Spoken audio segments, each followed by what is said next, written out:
MJ, I have another name for you. Craven. He's here on some kind of hunt. You know, if you need me, I'm just a call away. What the hell's going on with Pete? He's not himself. This was our dream. We're going to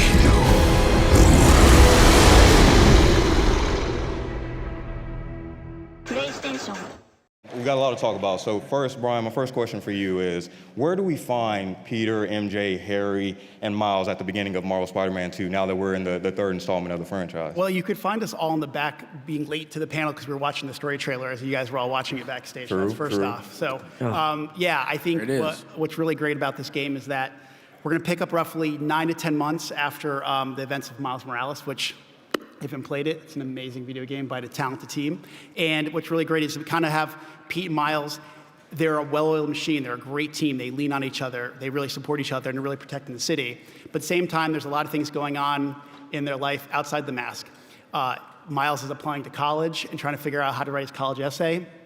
And you have Pete starting his teaching career. And then you have MJ, who is still at the Bugle, but under a new leadership with the return of J. Jonah Jameson at the Daily Bugle. Damn.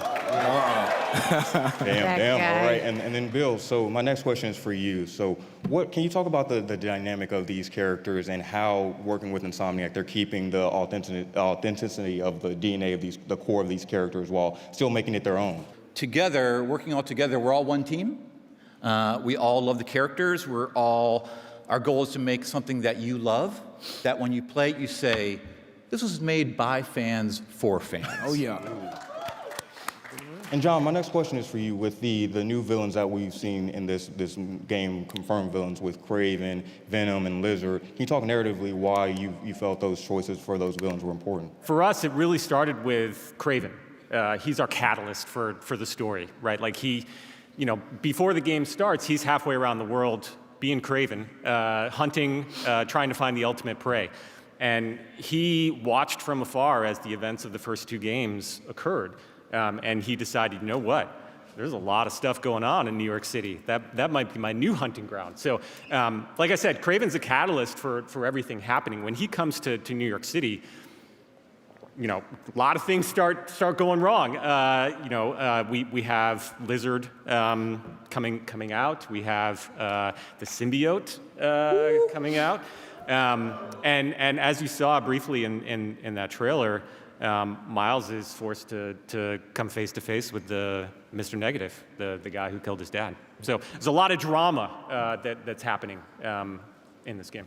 Absolutely. And Jacinda, my next question for you. So I think one of the things fans really appreciate about both of the games is just the environment, just the lived-in cities, that it feels like a character in its own. So can you talk about how you elevated that with this new game, especially with the PS5 technology and the new locations that we'll see, like with Coney Island and Queens and stuff like that?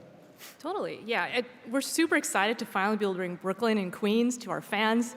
Obviously, Miles is from Brooklyn. Peter is from Queens. Not only does it increase the gameplay space, so there's a lot more places for you to swing to, but it also has some really cool, obviously Marvel landmarks, as well as New York landmarks. For example, I know in Queens, everybody has wanted to visit Aunt May's house and perhaps see where Peter lives.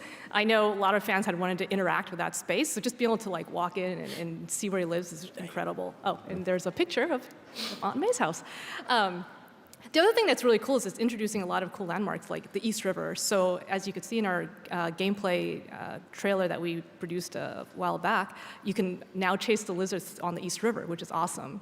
And personally, for me, I just love seeing the Brooklyn Bridge, the Williamsburg Bridge, and being able to just swing across the water. It's an incredible experience.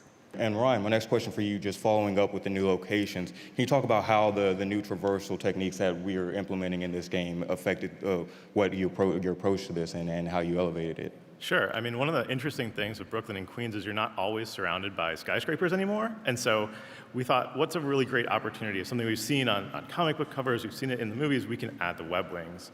And that's really changed how we look at traversal. Swinging is always our Spider-Man core. That's where we come from. But what we did is design the web wings so that we could integrate them and weave them in with swinging. You gain height and you build speed between swinging and the web wings, and you go back and forth and really kind of weave your way through the city. It's really fun. In Brooklyn and Queens, there are some lower spaces, there are some new spaces, but you have to get between Manhattan and the other boroughs by crossing the river. So that's another opportunity where we could really well, we added these things called jet streams or wind tunnels. You really build speed there, and they just shoot you right along when you're on the web wings. It's really fun, and it's one of the chances for us to really push the power of the PS5 there and like hit a level of speed that we hadn't had in the previous game. It's really added a new dimension to what we can do with traversal. We see Mr. Negative in this trailer. So can you just briefly talk a little bit about how he's still coping with the effects of his game and dealing with the loss of his father? Man, well, y'all seen Miles' trajectory, and just with everything that he's been through with his family and his friends and just getting into this new world that he's, being introduced to. But he's now owning this power. But, coming back to Martin Lee, man, that was something big. I didn't think that we would revisit that because we had a lot of emotions on set. And my last question, because we touched on it as well, but his powers and his abilities, how is he really, we see them evolving, and we see him, he has a couple new abilities, so how is he really coming into his own with that, with his abilities? Oh, we got some stuff coming for y'all. Y'all get ready. October 20th, you're going to be surprised, you're going to be shocked, you're going to be on your feet. You're gonna be screaming, you're gonna be crying, you're gonna be laughing. So y'all get ready, man. We got some powerful stuff coming for y'all. I apologize to employers everywhere because I hear a lot of people going, I've already booked, time off from work, on October 20th for like 3 days. I'm like, right. We have MJ in the house. So can you talk about what are her ambitions in this game and how her storyline has evolved from when we last saw her? Yeah, I think she's coming to her own a lot more. I think she's understanding who she is as a reporter and as a writer a lot more. She spent a lot of time away from Peter in Symkaria. And am I allowed to say this? She's writing. There's a reason why we wanted Yuri, Laura, and Nadji all here, because they are a team. They are, they complement each other really well, not just what's going on in the superhero world, but what's happening in their lives. And I think that's why, even when we're shooting our scenes, we're all kind of working together as a team, figuring out how do we put this game together. And I know we couldn't be working with better people. Like, I love these people. They're awesome. So I love you too, man. We love you more, bro. They're the best. Come on, man. There's somebody else that we can't forget about on this panel. That is the Venom of the Venom. Tony Todd. It's truly an honor to have you on this panel right now. Let's get And all of a sudden, I get a call from Insomniac to test drive Venom. And I got to say, it's been the most exciting voiceover journey that I've had to date. Yeah. Ryan, can you just talk about the casting of this? I know is there a story or something along how this happened? Oh yeah. So I remember we cast a lot of the characters pretty quickly. Like, obviously we had Miles, Peter, MJ, and then early we actually, like, right before COVID, I think we cast Kraven, and I knew I was putting off Venom. I was just putting it off. I was like, I know there's already there's gonna be so many opinions, what people, and I know I was scared to death. And I remember Patrick, our dialogue lead, was asking me, like, what are you looking for? And I said, I don't know. And then I remember I just happened to be on the internet one day, and I was listening to one of I think it was the Candyman, the new Candyman trailer, and I heard Tony, and I was like, hey, if we could get like a Tony Todd, that would be the one. And then a couple weeks go by, I don't think anything about it. And Patrick messages me and goes, you're not gonna believe this. Tony Todd's interested. And I remember he sent a real quick tape in, and it was like, sorry, Tony, it was really bad, like, audio quality, but it took like 3 lines, and I was like, that's it. Just please hire him. Please, whatever he wants, give it to him. And I think you all know, based on what you heard, he's incredible. We have a wonderful, there's 4 of us here from Insomniac, but we have so many Insomniacs who are putting so much work into this game. And I just want to say, if they're somehow listening to this somehow, thank you for all the work that you guys are putting into it right now. It's incredible. The work they're doing to finish this up is just, I call Insomniac my second family because we just put so much into this. And you can imagine when you're in your family, everybody has opinions, right? Yep.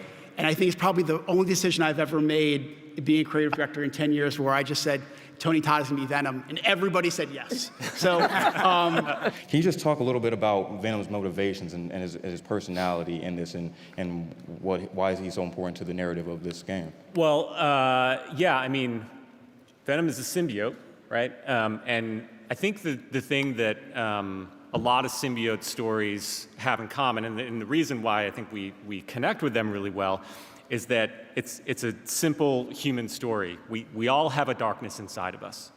And then you put the symbiote on top of that. It really brings out the dark parts of what Spider-Man is about, power and responsibility. You heard Yuri talk about it a couple minutes ago. And what happens in the story is that sense of responsibility starts to go away. It's really interesting when you bring the symbiote into these relationships, how it really challenges them, not just externally, because there's cool powers. Ryan was talking about having that control in your hand. Oh my God, it's amazing.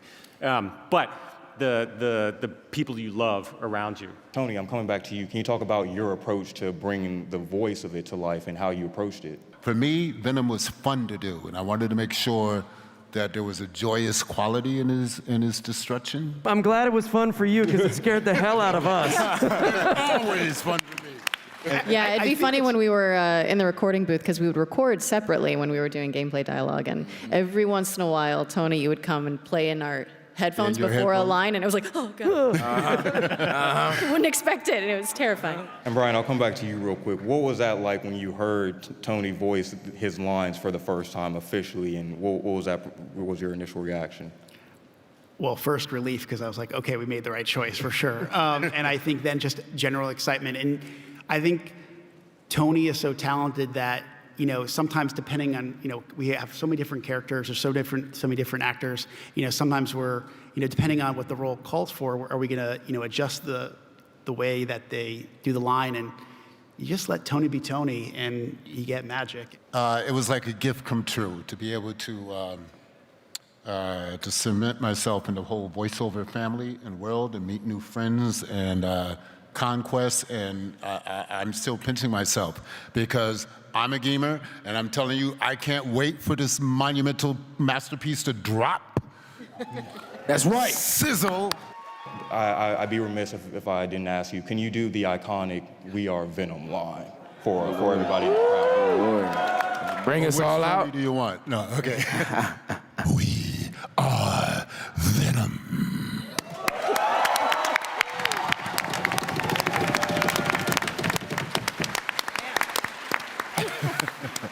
All right, well, I think we got some special surprises coming up for you guys. I think the next thing we want to talk about is the collector's edition statue that we have here on this table right here. I think it really represents what this game is about. I've said in previous interviews, I've talked about, it's called Spider-Man 2 for a reason, because we have two iconic characters in this great piece of art, but also it's going to take two Spider-Men to take on something so powerful, something that they've never been able, there's nothing come their way. I mean, if you look at, whether it's Doc Ock in the first game and then Tinker in Miles Morales, like Venom is literally a whole different beast. Bryan, why are you putting on gloves right now? Like that's. Oh, these? Yeah. What is that for? Well, like, Dorian, I think we should play the video. I think we should play the video. Let's go ahead and play that video real quick. What? Miles, I need your help! What is this stuff? Wait, Pete, I got an idea. Nice! One more time! On 3! 1, 2, 3!